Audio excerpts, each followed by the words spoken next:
অনুপ্রবেশ নিয়ে একাধিক অভিযোগের মধ্যে সীমান্ত পরিস্থিতি দেখতে আজ গ্রাউন্ড জিরোয় রাজ্যপাল। রাজভবন সূত্রে খবর, আজ উত্তর 24 পরগনার লাগোয়া বাংলাদেশ সীমান্তের পরিস্থিতি দেখতে হাকিমপুর গিয়েছেন রাজ্যপাল।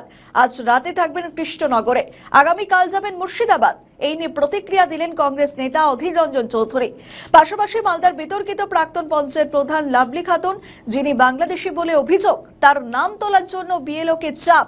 সন্দেশখালীতেও একই রকম রাজনৈতিক চাপ বিএলওদের। কাজের চাপ নাকি শাসক দলের চাপে অসুস্থ হয়ে পড়ছেন বিএলওরা, এই নিয়েও প্রতিক্রিয়া জানালেন অধীর রঞ্জন চৌধুরী। শুনুন। সমস্যা হলো পশ্চিমবঙ্গের রাজ্যপালের দায়িত্ব কি সেটাই কখনো ভুলে যায় বলে আমার মনে হয়। রাজ্যপাল কি করবে সেখানটা গিয়ে জানা নেই। যেতেই পারে রাজ্যপাল বেড়াতে। এত বছর পশ্চিমবঙ্গে 3 বছর হয়ে গেল, রাজ্যপাল কোনোদিন অনুপ্রবেশ সমস্যা নিয়ে কোনো আলোচনা করেছে কারোর সঙ্গে? অবৈধ অনুপ্রবেশকারী যারা, সেটা সামলানোর জন্য কারোর সঙ্গে আলোচনা করেছে? না কেন্দ্রকে বলেছে, না রাজ্যকে বলেছে? পশ্চিমবঙ্গের রাজ্যপাল সেও ভোটে নেমে গেছে বলে আমার মনে হচ্ছে। দুর্ভাগ্য, রাজ্য আর রাজ্যপাল এই দুই তরফের সার্কাস দেখতে দেখতে আমরা পরিশ্রান্ত, আমরা ক্লান্ত। প্রতিদিন বলছে এই কথা। ইংরেজির একটা কথা আছে, between the devil and deep sea. জলে কুমির, ডাঙায় বাঘ।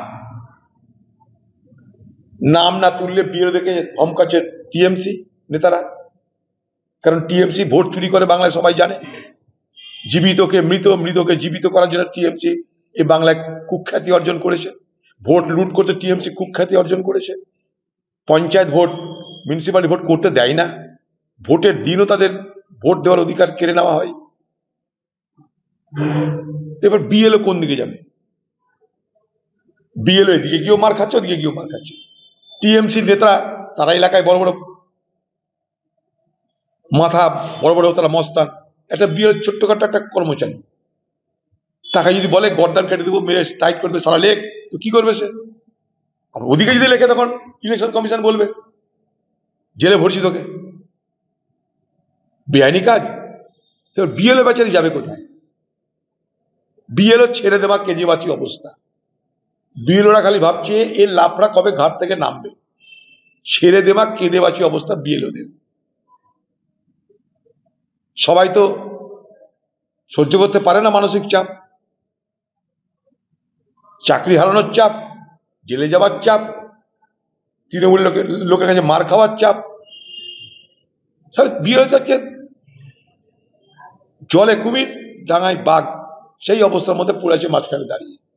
তাই আর প্রশ্ন করুন। আমাদের ভিডিও ভালো লাগলে লাইক ও শেয়ার করুন, কমেন্ট সেকশনে আপনাদের মতামত জানান। আরও ভিডিও পেতে আমাদের চ্যানেলটিকে সাবস্ক্রাইব করুন এবং প্রতি মুহূর্তে খবরের আপডেট পেতে প্রেস করুন বেল আইকন।